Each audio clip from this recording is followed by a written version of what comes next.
Shiva Shambho, que sejamos todos amorosamente acolhidos na luz do Divino Ser e na frequência consciencial dos mestres do amor-sabedoria.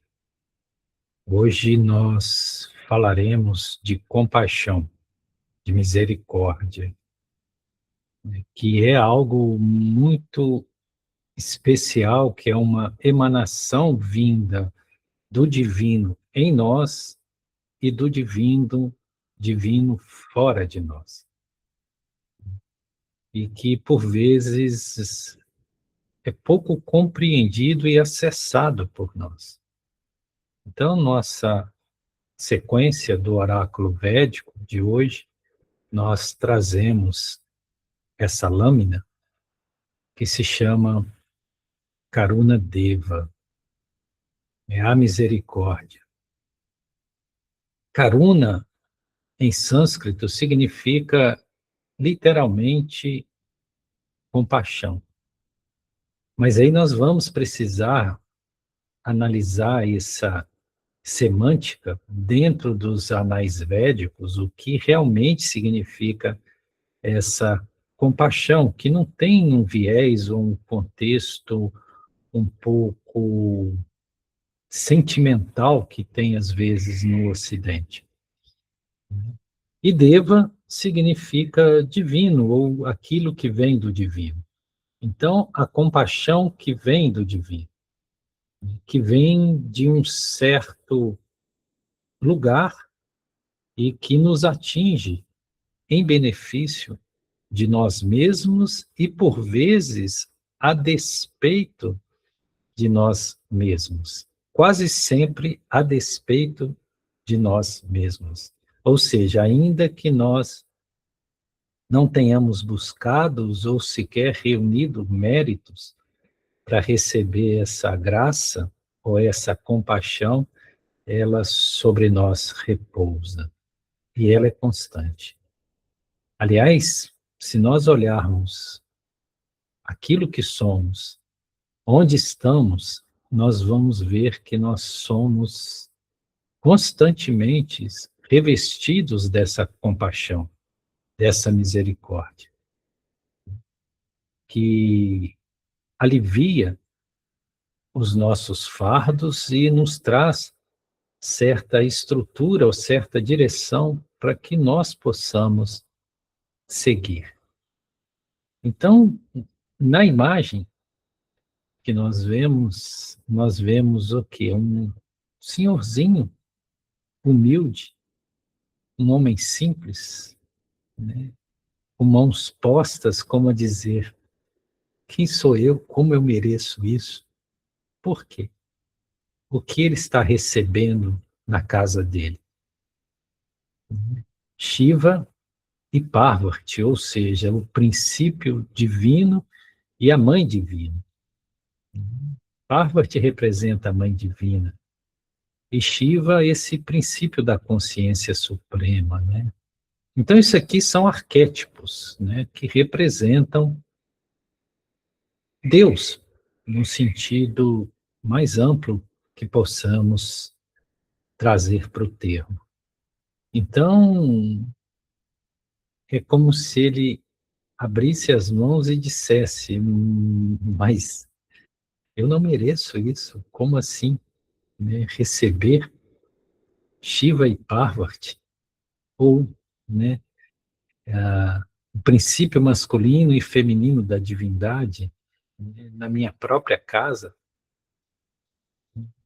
E notem que ele é um homem muito humilde, um homem muito simples, e às vezes nós precisamos dessa simplicidade, dessa humildade, para recebermos aquilo que vem do alto. Dificilmente as pessoas arrogantes, soberbas, né, envaidecidas, egomaníacas, recebem a visita do Supremo.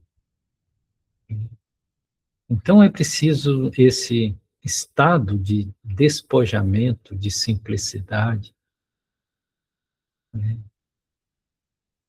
E, de certa forma, é verdade, e não só a tradição cristã ocidental, mas também toda a tradição oriental diz que o princípio divino tem preferência por aqueles que são os pobres de espírito neste mundo. E aí, pobres de espírito não é espírito pobre, é aqueles que estão com o espírito varrido de todo orgulho, de toda a opulência egóica, né? De todas essas miserabilidades advindas de uma identificação férrea ao próprio ego. Isso é que é ser pobre de espírito, como falava Sananda Jesus. Então, essa visita do Supremo àquilo que somos é que é a misericórdia, a suprema misericórdia, né? Ou a compaixão, né? Então, nós começamos a analisar essa palavra, misericórdia. O que significa misericórdia, né?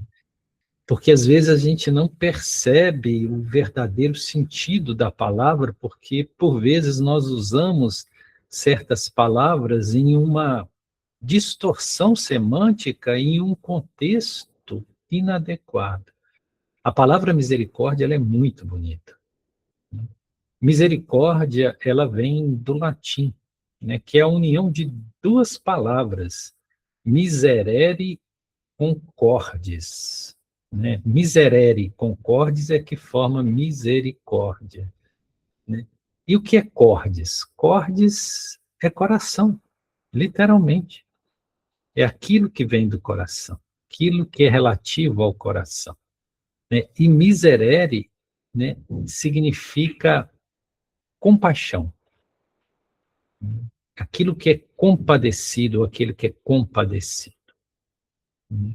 Então, miserere, que é a mesma palavra que vem de raiz de miséria, e a própria palavra miséria não é exatamente o que nós entendemos, ou como ela se tornou, né, na fluência do nosso próprio idioma, né? Então, misericórdia, né, significa você ter compaixão, significa você conseguir ter olhos de ver a dor ou sentimento alheio. Então, essa palavra é muito bonita, porque significa literalmente um coração compadecido. Misericórdia é isso, coração compadecido. Miserere mais cordis. Então, que é de onde vem a misericórdia ou a compaixão? Obviamente que vem desse centro cardíaco, né? Desse Anahata Chakra, desse centro que é onde está a nossa inteligência espiritual. E aqui nós precisamos ver isso com bastante clareza, porque não se trata de uma inteligência racional.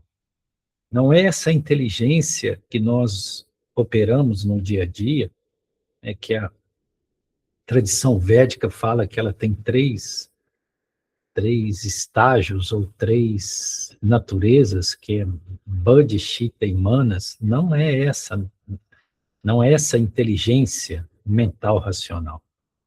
É a inteligência do coração.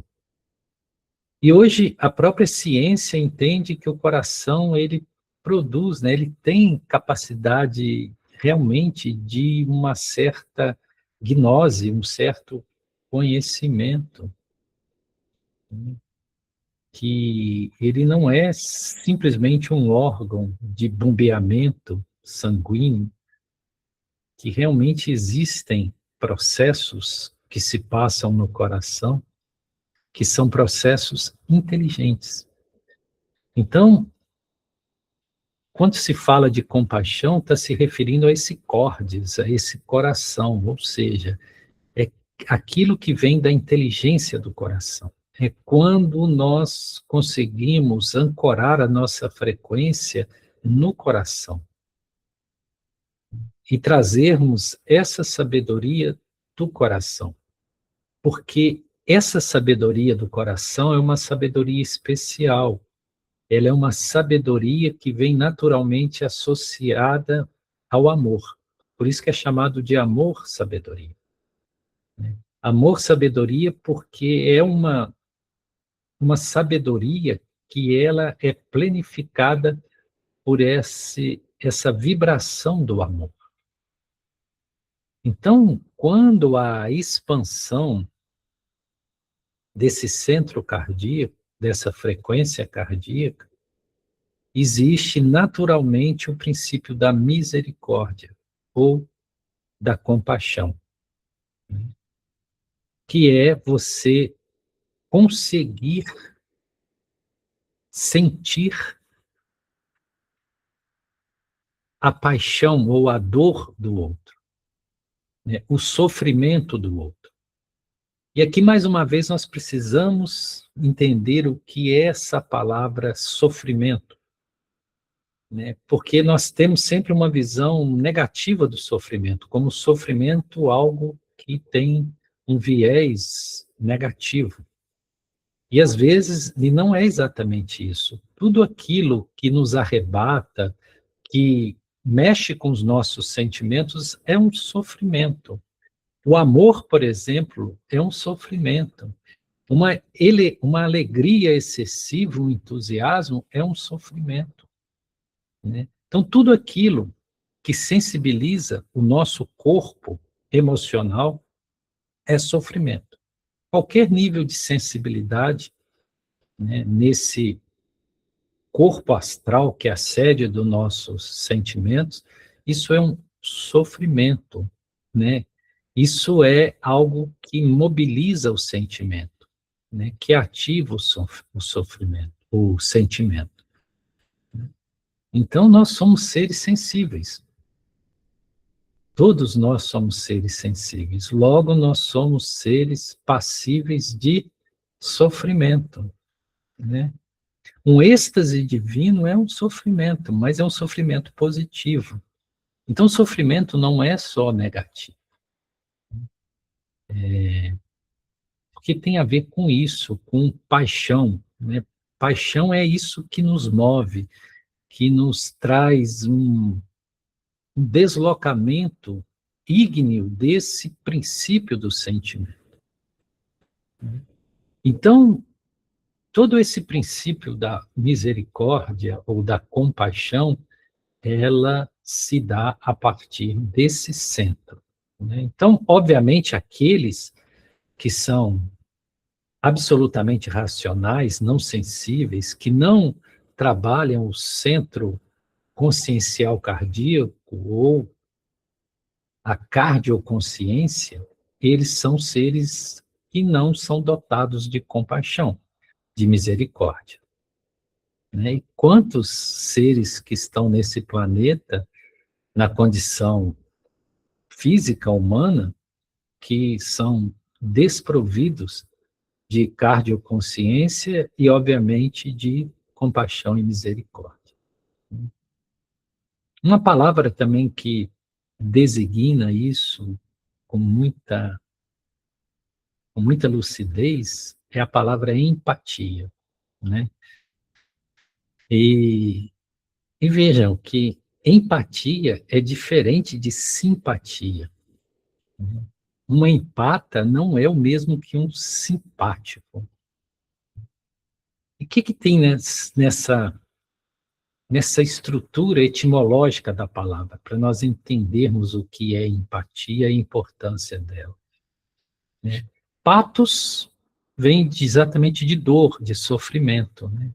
E é o que nós explicamos. Patos ou sofrimento é tudo aquilo que altera, tudo aquilo que provoca sensibilidades no nosso corpo emocional, né? No nosso corpo astral.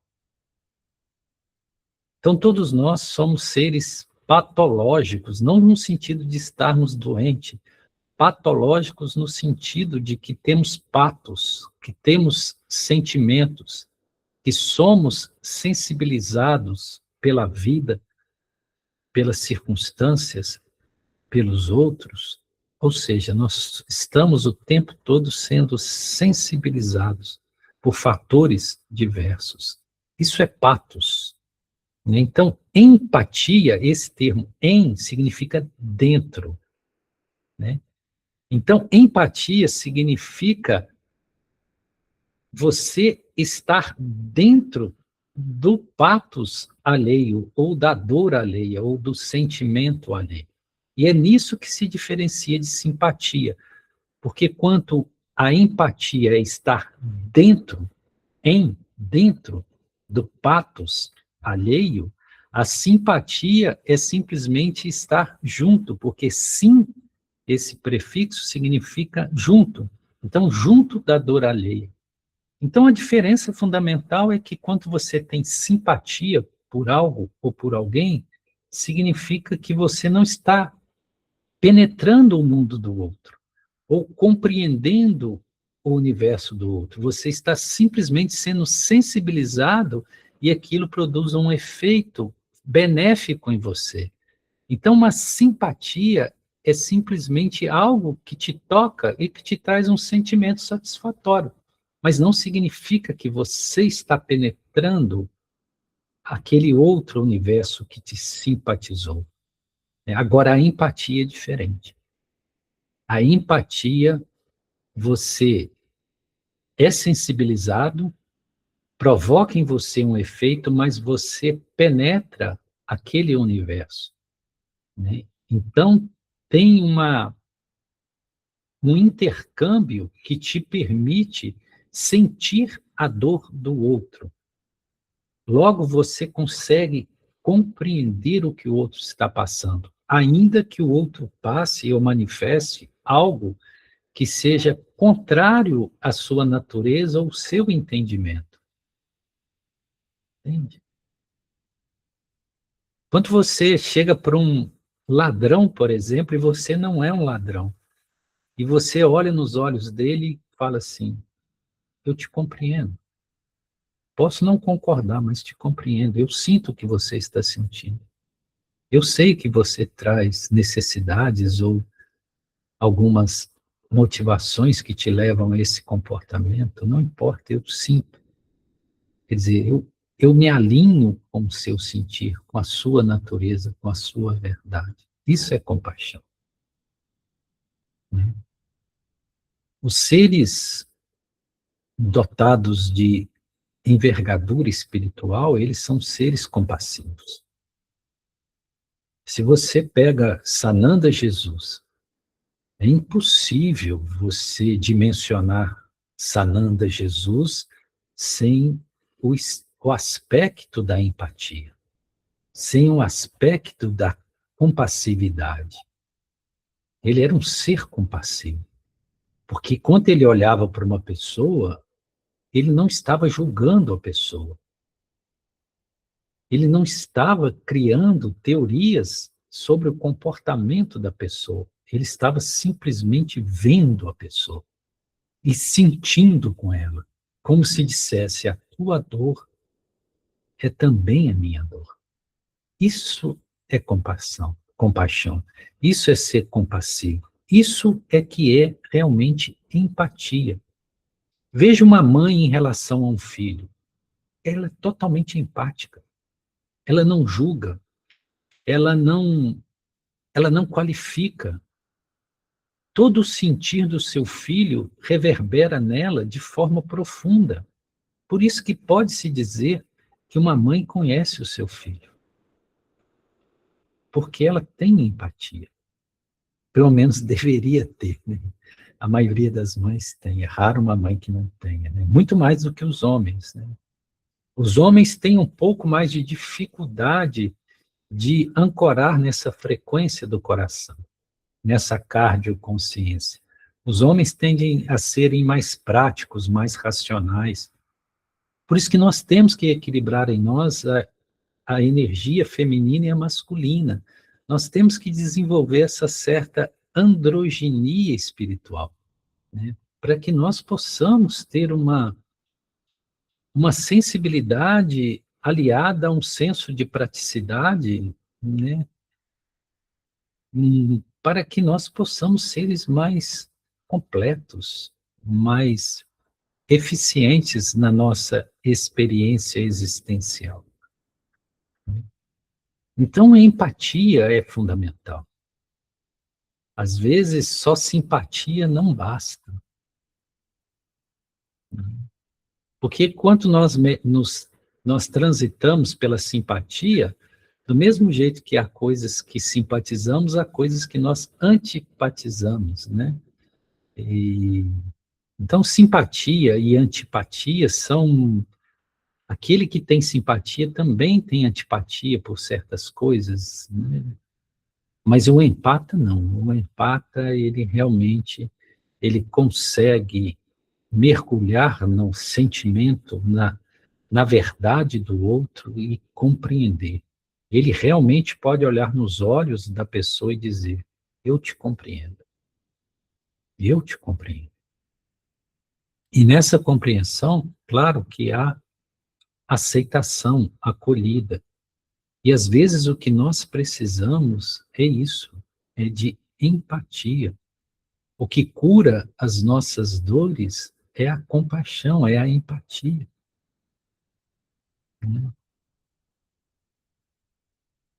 Então nós precisamos entender esse movimento da misericórdia divina. As tradições védicas dizem que quando Deus dá um passo, quando alguém dá um passo para Deus, Deus dá 10 passos para essa pessoa. Então, o movimento divino, ele é um movimento de pura compaixão. E a compaixão divina, ela por vezes é conhecida, principalmente aqui na tradição ocidental, por aquilo que nós chamamos de graça divina. O que é essa graça divina? Graça, primeiro, porque é gratuito, ou seja, não depende dos nossos esforços para receber. Não é algo que nós possamos comprar. É algo que vem para nós a despeito de nós mesmos. Então, a graça divina é quanto nós somos contemplados, né, por uma realização, por um alívio, por uma compreensão que nós sabemos que veio do alto.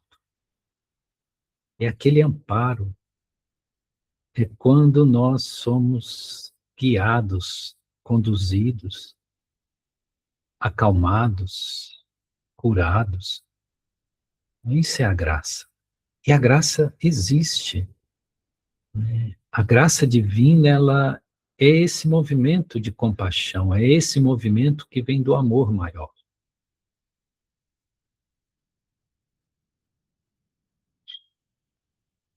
Existe uma história na tradição védica que ela é interessante, que fala muito desse estado de compaixão de Shiva, particularmente, né? Esse misericordioso, esse Karuna Deva, né? Dizem que Shiva estava na floresta na forma de Pashupati. Nós sabemos que Shiva tem várias manifestações, né? Cada manifestação que representa um atributo recebe um nome específico.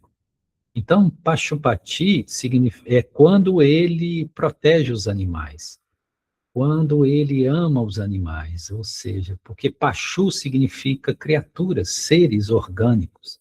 Então, isso inclui também nós humanos, né?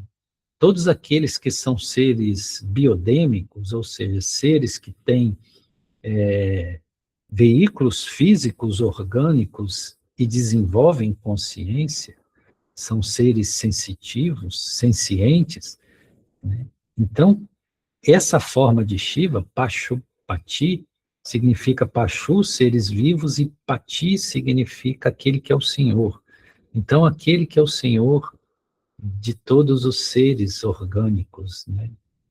Principalmente os seres da natureza. Então, esse aspecto de Shiva que volta-se para a proteção dos animais, das florestas, dos rios. Né? Todos aqueles que têm essa sensibilidade para a natureza, para os animais, são movidos por Pashupati. Eles têm uma frequência, um ancoramento da frequência de Pashupati. Então, Pashupati estava na floresta e Pashupati viu um cervo que havia sido ferido por uma flecha de um caçador. E esse cervo estava em estado de convalescência. Não, convalescência não, de agonia, de um estado pré-mortis, né? E os olhos do cervo, né, olharam com toda a amorosidade para Pashupati. Né? E nós sabemos que o cervo, ele tem uns olhos doces, né? A tradição védica fala que os cervos têm uns olhos de doçura. Então, e de inocência. Então, aquele olhar do cervo para Pashupati arrebatou o coração de Pashupati. E Pashupati correu de encontro ao cervo para ampará-lo naquele momento. E nesse exato momento, né, Indra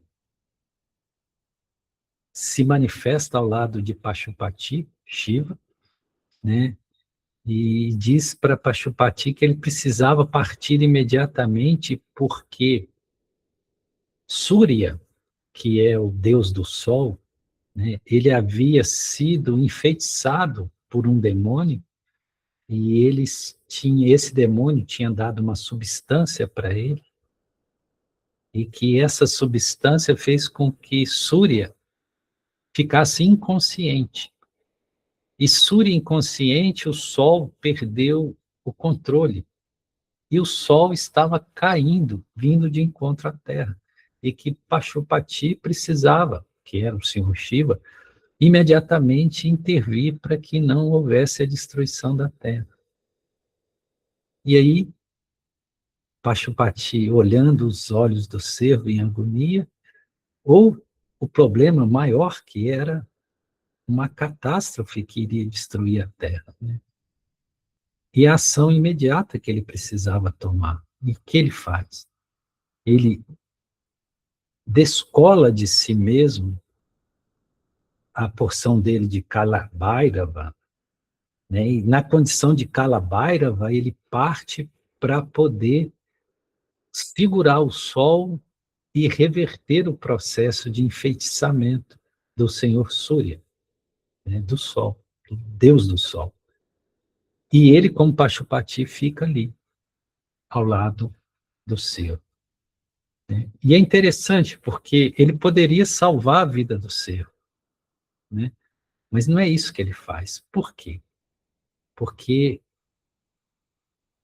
o cervo, ao morrer, desencarnar, com olhos de doçura, de inocência, olhando para o próprio Senhor Shiva, ele iria renascer imediatamente nos mundos celestes. E se Shiva salvasse ele, né, que podia fazer retirando a flecha e restituindo a vida dele, ele iria continuar nesse planeta, na condição de ser, o que não é muito satisfatório em relação a quem pode renascer nos mundos celestes. Então, às vezes, a misericórdia divina não é te salvar a vida, é te deixar partir. Porque talvez o que te espera após esse processo de vida orgânica seja muito mais belo, muito mais ditoso, muito mais feliz, né? Então, por isso que às vezes as pessoas dizem, mas ele era tão bondoso, por que que ele morreu tão cedo? Talvez porque ele não precisasse ficar muito tempo nesse planeta. Entende? Nós temos uma ideia equivocada de que vida longa significa bênção de Deus. Nem sempre, nem sempre. Esse planeta é desafiador. A vida orgânica aqui, ela é repleta de austeridades, de sofrimentos. Então, às vezes, a grande misericórdia, o grande mérito é você dissomar e ir para moradas celestes. Então, por isso que Pachupati deixou que o servo acalentou, tirou o sofrimento do servo e deixou que ele partisse com os olhos de doçura, olhando para o próprio Senhor Pachupati, que é Shiva, né? E para que ele pudesse imediatamente renascer nos mundos celestes, né? Aí depois que tudo, Kalabhaiva vai, restitui a ordem dos planetas, reequilibra o Sol, resgata o senhor Surya, né? Surya Deva, eles vêm, né? Voltam àquela corte celeste para agradecer a Shiva por ter salvado o planeta. E ele ali na condição de Pachupati, ele olha para eles e diz: mas do que vocês estão falando? Eu não lembro de ter feito nada disso. Ou seja, o que foi mais importante não foi salvar o mundo para Shiva, e sim aquele momento de amor profundo ou de compaixão para com o servo, né? E que isso liberou a alma daquele ser em luz para que ele renascesse em mundos celestes, né? Então isso é compaixão. Isso é um estado que vem para aqueles que têm olhos de servo, para aqueles que têm olhos de pureza. É aqueles que no meio do sofrimento mais atroz, da dor mais abrasiva, e nem por isso perdem a ternura e mantêm os olhos de inocência e de pureza. Tenho certeza que esse ser que mantém a doçura, a amorosidade, em meio aos maiores sofrimentos, ele está sendo visitado por Pachupati. Isso não tem a menor dúvida. E isso é a misericórdia divina. É isso que é a misericórdia, né? E Shiva, nesse quesito, ele é muito especial, nesse aspecto da misericórdia. Por isso que nós temos aquele famoso mantra. Algumas vezes, Felipe já trouxe esse mantra para nós, cantado inclusive por Modi Baba, que é aquele mantra Shankara Karuna Kara Jagadeshvara Parameshvara, né? Vocês lembram? Esse mantra é o mantra da compaixão, né? Porque Shankara é um dos nomes de Shiva, e Shankara, Shan significa paz, Kara significa aquele que concede. Então, Shankara é aquele que concede a paz, que concede a felicidade. Karunakara, Karuna significa compaixão. Karunakara, aquele que é dotado de compaixão, que concede a compaixão, que é a fonte da compaixão. Jagadeshvara, Jagata, Jagadi significa universo, o cosmos. E Ishvara é o Senhor. Então, Jagadeshvara é o Senhor do universo, né? Quer dizer, a compaixão que vem de quem?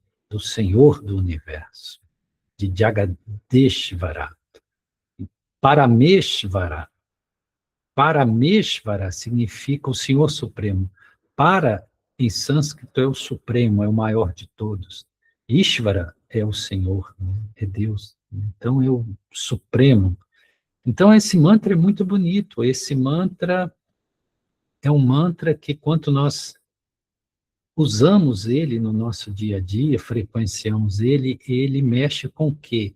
Aonde que atua esse mantra? No centro cardíaco, na cardioconsciência. Então, esse mantra é muito especial. Toda vez que nós ouvimos esse mantra, nós despertamos essa natureza compassiva que há em nós, essa misericórdia, né? Esse coração compadecido. E aí nós somos sensíveis aos seres e seus sofrimentos, né? Porque vemos Deus em todas as coisas, né? Então, esse mantra, Shankara Karunakara Jagadeshvara Parameshvara, né? Esse mantra é muito poderoso, ele é muito... Ou seja, como nós sempre dissemos, não acredite, experimente, né? Ouçam e frequenciem esse mantra para ver como algo queima no centro do coração, né? Porque os mantras são isso, eles são chaves frequenciais para ativar certas frequências em nós, né? Então, Shiva, ele é o centro de Karuna, ele é o Karunakara, né? Porque, inclusive, a tradição diz que Shiva, ele aceita a adoração até mesmo dos demônios. Isso é muito interessante. Porque quando você pega outros princípios divinos, como Vishnu, né, o próprio Senhor Brahma e outras entidades, você precisa de rituais de purificação, né, você precisa de todo uma principiologia disciplinar, ritualística. Agora, em relação a Shiva, não. Qualquer um pode se aproximar dele. Por isso que ele é também chamado de Bhutanata. Bhuta significa espírito, sabe? Seres desencarnados que estão perdidos, são os fantasmas, né? São esses seres em processo de erraticidade, perdidos, né? São os Budas. E ele é Bhutanata porque ele é o senhor deles, porque ele acolhe eles com amorosidade, né? Então, qualquer um pode oferecer qualquer coisa a Shiva, né, de qualquer forma que ele aceita, qualquer forma, de qualquer forma. Por isso que é muito especial, né? Por isso que a tradição shivaísta, ela é muito poderosa dentro da cultura védica, né? Que é realmente diferente, né? Tem uma história muito interessante em relação a isso, de como que a misericórdia de Shiva é imotivada, ou de Deus é imotivada, né? Que havia um grande ladrão, né, que ele entrou num templo de Shiva e roubou o Shiva Linga. Shiva Linga é aquela forma ovoide de onde se faz os pujas, as adorações a Shiva. E ele roubou o Shiva Linga, né? E, e fugiu para a floresta com o Shiva Linga. E aí, como ele estava cansado, ele se encostou sobre uma árvore, recostou-se sobre uma árvore, né, e adormeceu. E colocou o Shiva Linga do lado dele. E aí, como ele tinha um facão que ele usava, ele pegou o facão e bateu na árvore, né, para poder deixar o facão ali, né? Então ele cravou o facão na árvore, né, para deixar o facão ali, pôs o Shiva Linga do lado dele e recostou na árvore para dormir. E quando ele dormia, e a árvore que ele se deitou era uma árvore que estava toda florida, cheia de flores. Então veio, quando ele estava dormindo, veio o vento à noite, e o vento deslocou essas flores da árvore que começaram a cair sobre o Shiva Linga. E do facão dele, no lugar que ele bateu na árvore, começou a escorrer um néctar doce, né? A seiva doce, que era uma árvore que tinha uma seiva adocicada. E essa seiva começou a pingar em cima do Shiva Linga. Então caíram flores sobre o Shiva Linga e a seiva doce que começou a gotejar sobre o Shiva Linga, que é um processo de adoração, né, que não foi voluntário. Involuntariamente isso aconteceu, não era a intenção do ladrão. Mas mesmo assim o Senhor Shiva aceitou a adoração e se manifestou para aquele ladrão, né, e perguntou ele o que ele queria, né? Por que que, o que ele queria que Shiva fizesse a ele, né? E, e aí ele vendo a figura de Shiva, ele pediu que Shiva o purificasse e retirasse dele todos esses hábitos do roubo, né, da ganância, do desejo de posse, do que não lhe pertencia, que ele se tornasse um ser verdadeiro. Então veja, até quanto nós não temos a intenção, às vezes nós podemos atrair a graça de Deus, né, a presença de Deus, ainda que seja involuntariamente. O próprio Sananda Jesus foi o próprio princípio da misericórdia, né? Se nós vemos a história de Sananda Jesus, é uma história de compaixão.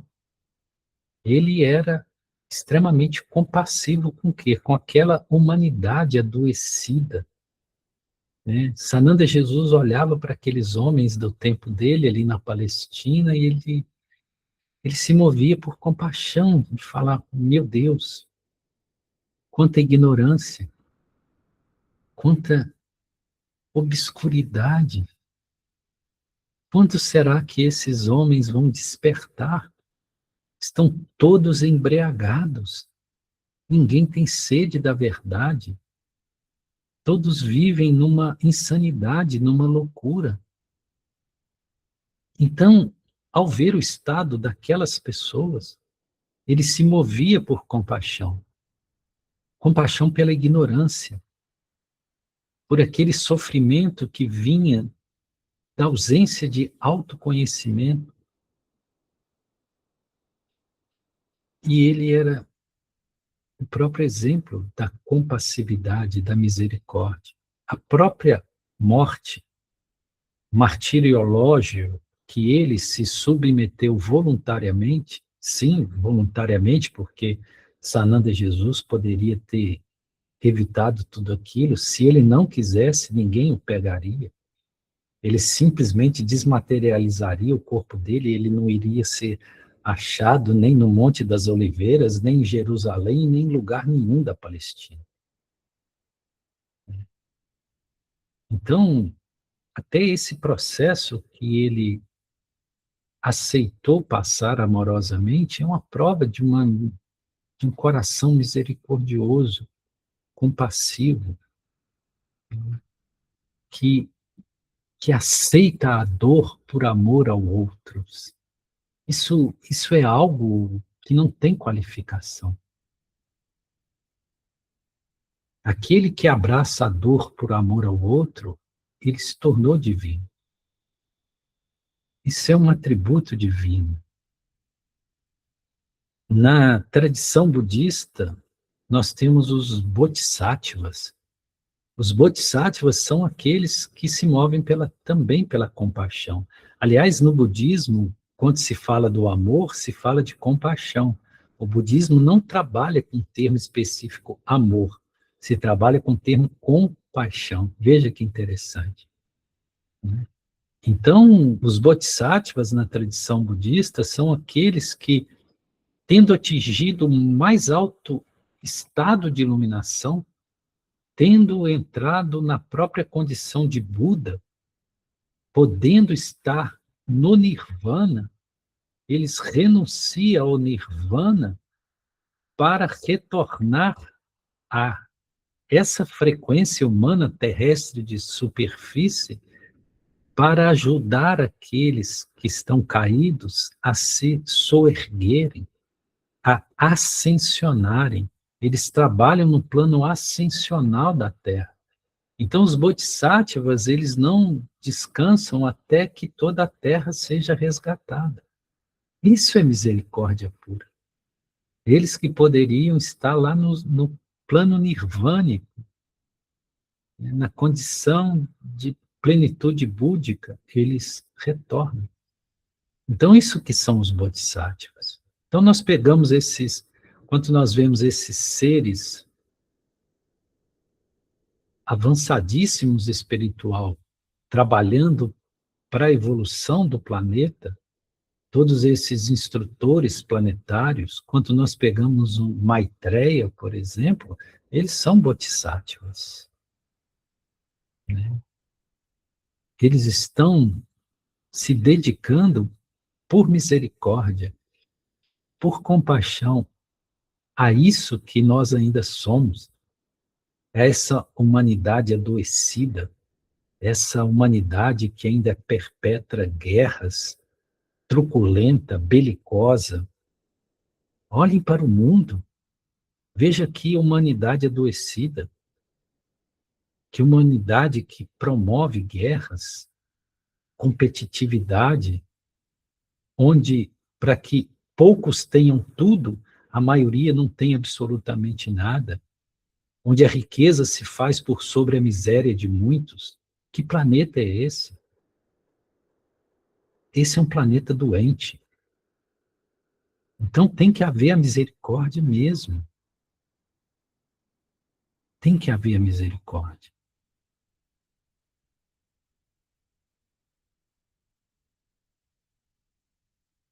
É isso. Que a misericórdia do plano divino esteja sobre nós. Shiva Shambho. Shiva Shambho, gratidão, Gaian.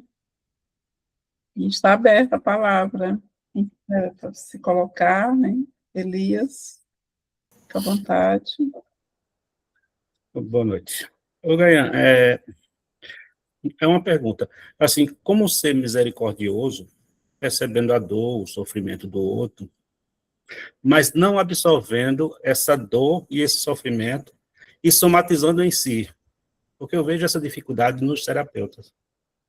Ao atender o interagente, absorve a dor do outro, que lhe causa doenças. Eu gostaria que você clareasse mais. Elias, meu querido, maravilhosa essa sua questão, né?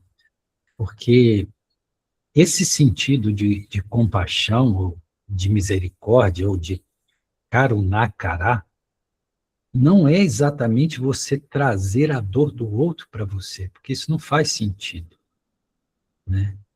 Ou seja, vão ser dois sofrendo e nada vai ser resolvido. Não é isso, né? É você levar o estado de amorosidade para o outro. Então, quanto você atende uma pessoa, quanto você está diante de um interagente, que você está na posição daquele que atende, é necessário que você tenha o controle do seu campo, que você tenha o equilíbrio das suas frequências energéticas vibráteis, para que você não se altere com aquela frequência adulterada ou adoecida do interagente. Para que você possa levar dessa frequência equilibrada para ele, entende? Então, a misericórdia ou a compaixão não significa você adoecer com quem está doente. Isso não é misericórdia, isso é tolice, né? Misericórdia é quando você consegue compreender a dor do outro, estar na dor do outro. E como você compreende a dor do outro, você tem em si mecanismo para interagir e ajudar. Mas tem que haver um estado de absoluta neutralidade, é óbvio, né? Por isso que tem muitos terapeutas adoecendo, porque são terapeutas que não têm a menor noção do que é uma ação terapêutica, do que é você intervir no campo do outro, o que é você interagir nesse nível com outra pessoa. Entende? Tem muito terapeuta que estão se adoecendo e adoecendo os outros também. Tem pessoas que não poderiam estar atuando como terapeuta, porque elas são lesivas frequencialmente. Que elas não estão equilibradas, elas não estão minimamente preparadas, né? E não são cursos que você possa fazer que te torna terapeuta. Não é isso, não é uma formação técnica. Então, o processo do terapeuta é um processo pessoal, é um processo de uma certa consciência dessas frequências e a possibilidade de amorosamente utilizar essas frequências para o equilíbrio de outros campos, né? Então, eu já presenciei muitas intervenções ditas terapêuticas que são absurdas, absurdas, assim, que inclusive são comprometedoras. Por quê? Porque elas condicionam a pessoas a terem determinados comportamentos que vai gerar toda uma carga kármica, e você é o responsável, porque você induziu a isso, entende? Esses terapeutas que querem ser adivinhadores do futuro, que querem dizer o que a pessoa tem que fazer ou deixar de fazer, sabe? Isso, ou seja, quando você é intervencionista, e não é esse o trabalho do terapeuta. Porque você não pode invadir o campo do livre-arbítrio, você não pode, sabe, às vezes alterar algo que está num processo necessário. Às vezes uma doença é a cura, é o remédio que a pessoa precisa. E você não tem que interferir nisso.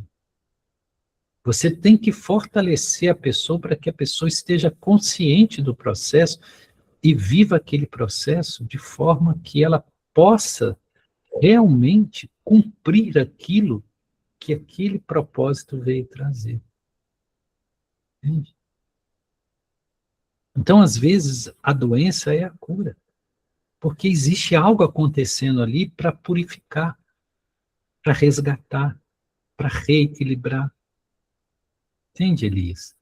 Então tem que ter muita cautela, e é tudo que eu não tenho visto nos terapeutas, é essa cautela. Entende?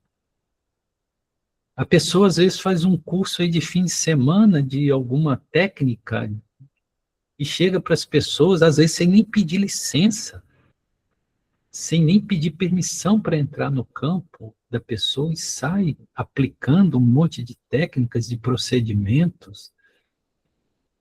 Entende? É tão delicado isso. Até, por exemplo, você rezar por alguém, veja que coisa interessante. Até rezar por alguém sem que a pessoa tenha te pedido e sem que você tenha pedido permissão para entrar naquele campo pode ser nocivo. Entende? Tem muita gente indo para o inferno pelo caminho do céu. Tem muita gente fazendo mal, julgando que está fazendo o maior dos bens. Então tem que ter muito cuidado com isso. Muito cuidado. Nesse aspecto, eu vou pedir até que o Felipe traga também a sua impressão, porque o Felipe é terapeuta e todos os dias está trabalhando com esse processo, né, com as pessoas, o que ele pensa, o que ele acha de tudo isso. Seria muito interessante ouvir o Felipe também. Boa noite. Sim, Gaia, é perfeito a tua fala, Gaia, em relação a isso. Eu acho que eu concordo plenamente, né? E Elias, até porque se tu te dói com a dor do outro, naquele momento ali que a pessoa, de repente, possa estar trazendo algo, é porque em ti também não está curado. Então, o primeiro passo de um terapeuta, quando ele é tocado, né, e toma algum partido, toma aquela dor para si, é porque para ele não está curado ainda também. Então, o primeiro movimento do terapeuta é: até aqui eu posso ir, eu não posso ir mais, então eu vou me curar para que eu possa te atender, porque senão realmente vai ser dois que vão morrer abraçados. E essa questão dos campos, é extremamente perigoso. Como o Gaia falou ali, os terapeutas, eles querem dizer para as pessoas o que elas têm que fazer, em vez de isento e manter uma distância no sentido de olha com uma distância para questões que o paciente, que o cliente está trazendo, com total isenção, com distância, não intervém, não faz essa transferência e contra-transferência que os terapeutas fazem muito, que é dizer ocupar um lugar que não é seu, ocupar um lugar de pai e mãe, e dizer para a pessoa o que ela tem que fazer. Isso a gente faz com os filhos por um tempo, depois eles rompem e vão para a vida. A gente diz, tu tem que te escovar os dentes, tu tem que ir para aula, tu tem que tomar banho, e o terapeuta acha que ele pode chegar para a pessoa e dizer, não, tu vai lá, tu te separa, tu fala isso com não sei quem, tu faz isso dentro do teu trabalho. É uma invasão de campo onde o terapeuta começa a ocupar um lugar que não compete. Aí a pessoa adoece, aí o terapeuta adoece. Porque ele está carregando um peso que não é dele.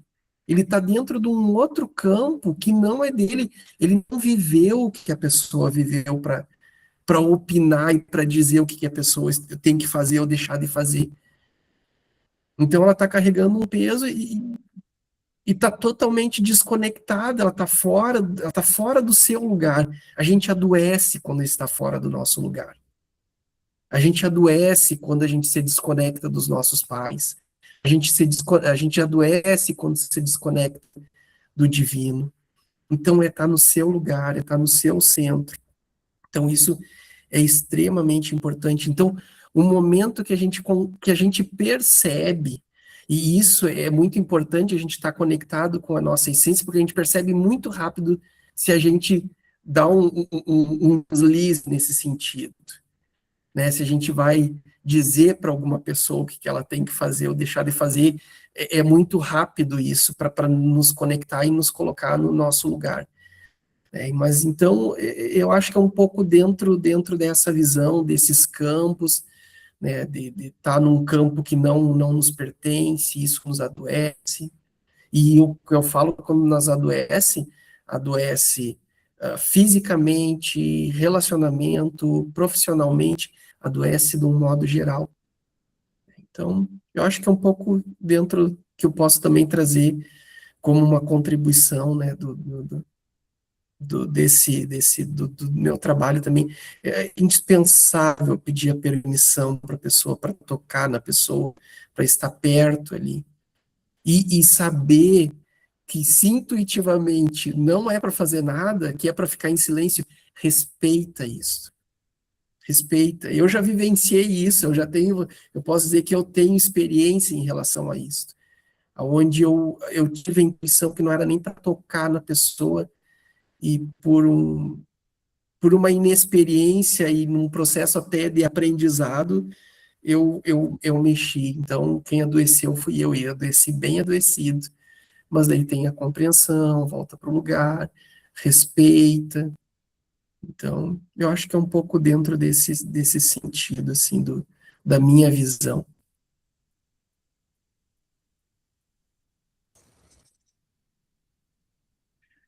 Agradecendo ao Elias pela pergunta, ao Gaian, ao Felipe, pelas considerações. Alguém mais gostaria de se colocar? Thaís? Boa noite a todos. Só corroborando um pouco do que foi trazido pelo nosso colega Elias e Felipe, e agradecer a Gaiano um momento fundamental da minha vida. As palavras dele me tiraram eu diria que de um momento terapêutico catastrófico. Quando nós estamos nesse processo de sofrimento, né, psíquico, a gente fica procurando caminhos, né, e geralmente caminhos externos. E foi numa época que eu estava procurando muitos caminhos, e então eu fui para muitas formas de tratamento. E aí eu passei a sofrer muito mais, porque eu estava sofrendo agora até por coisas de vida passadas, né? E aí Gaia me trouxe um conforto muito grande quando me falou sobre isso. Então, só para depois disso eu passei a me resguardar mais e a pensar que, por vezes, a gente fica procurando essas curas externas, e como já foi dito e trabalhado tantas vezes aqui, nas partilhas, as nossas respostas estão no silêncio. E dizer que eu cresci bastante depois que encontrei vocês, né? Estou nas partilhas, porque eu não mais busquei nada disso, né? E olha que eu sou psicóloga. Eu aprendi muito mais. Eu lembro de uma fala do Gaian também, que ele disse assim para mim: você fica procurando mestres externos, né? Mas ninguém sabe verdadeiramente da tua história melhor do que você. E isso me abriu uma possibilidade de crescimento, e hoje eu me vejo dessa forma. Ninguém pode saber mais de mim do que eu mesma, né? E outra coisa que eu queria também colocar, já que foi trazida a questão da compaixão, outra, eu diria, outro insight, assim, libertador para mim, após as partilhas, foi a ideia de merecimento. A gente escuta muito na parte da missa, né, quando diz assim: Jesus, eu não sou digno que entreis em minha morada, mas dizer uma só palavra e serei salvo. Então, eu cresci com essa ideia de eu não sou digna. E depois de partilhar, né, de estar com vocês, eu vim praticando essa ideia, né, desse olhar diferente, né, de um Deus diferenciado, de um olhar de compaixão, porque se eu só busco ouvir quem está em estados de graça, né, que Deus seria esse? Né? Então, isso me trouxe um crescimento imenso. Com relação à minha prática também, eu trabalho numa parte muito dolorosa, que é na comissão de cuidados paliativos, então eu lido diariamente com a morte, né?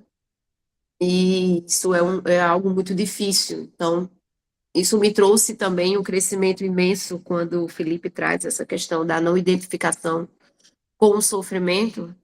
Isso não nos deixa menos empáticos, pelo contrário, isso nos deixa na condição de poder transformar. Eu acredito que seria uma espécie de transmutação mesmo, né? Nesse momento de sofrimento, a gente conseguir, com a cardioconsciência, fazer essa transmutação e poder aí ajudar essas pessoas. Então, só agradecer sempre a vocês pelo aprendizado, pelo crescimento, e dizer que estou muito feliz em estar aqui. Gratidão.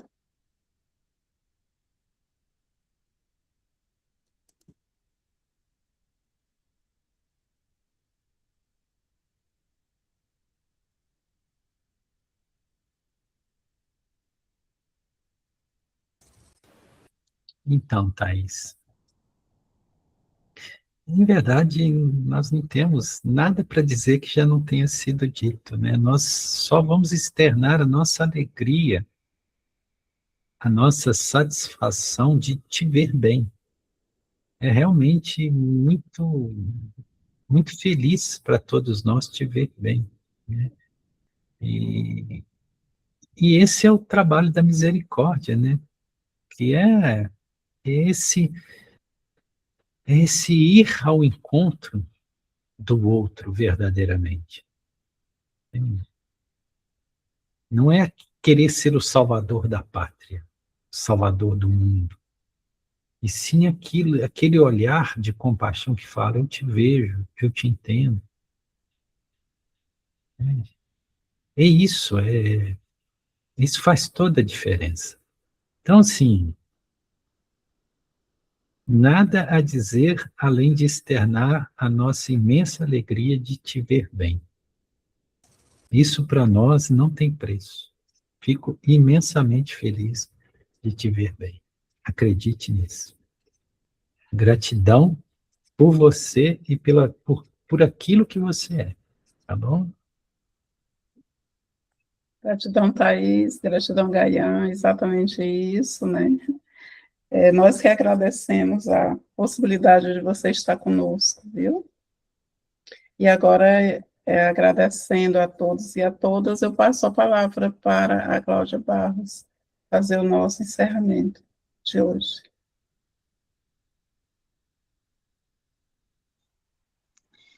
Boa noite.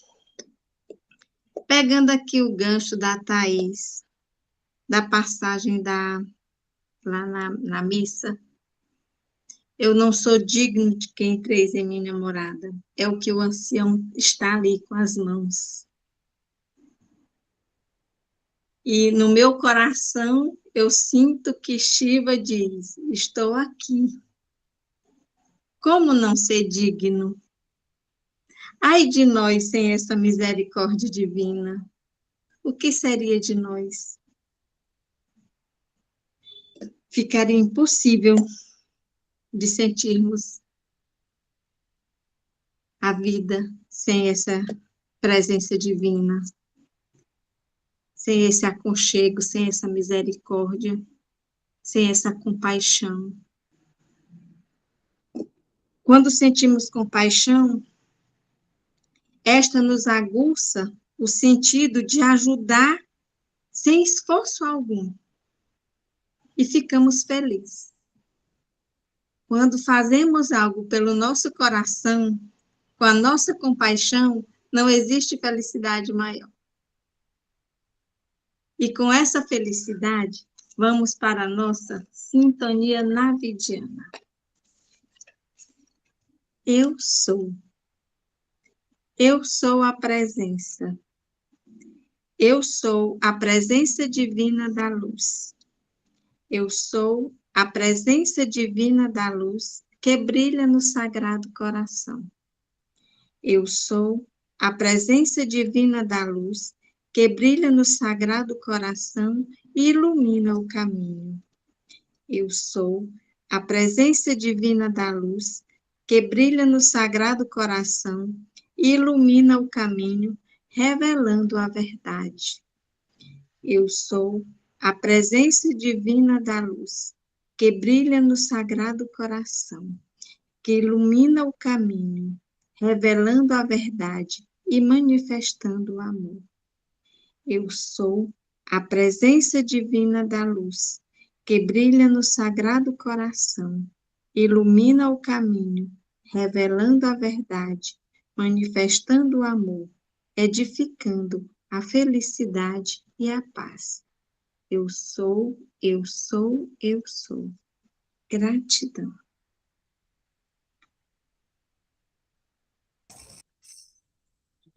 Gratidão. Que bom ver a Letícia aqui, a Raimunda, né? Shirley, Sueli, Thaís, Felipe, Cléber, Elias, Claudian Barros, eu, Gaian. Alegria, né? Então é isso. Boa noite a todos e a todas. Eita, fazendo um mês, né? Que a gente estava juntinho. Boa noite. Amanhã faz um mês. Verdade, verdade. Morrendo de saudades. Igualmente, cara.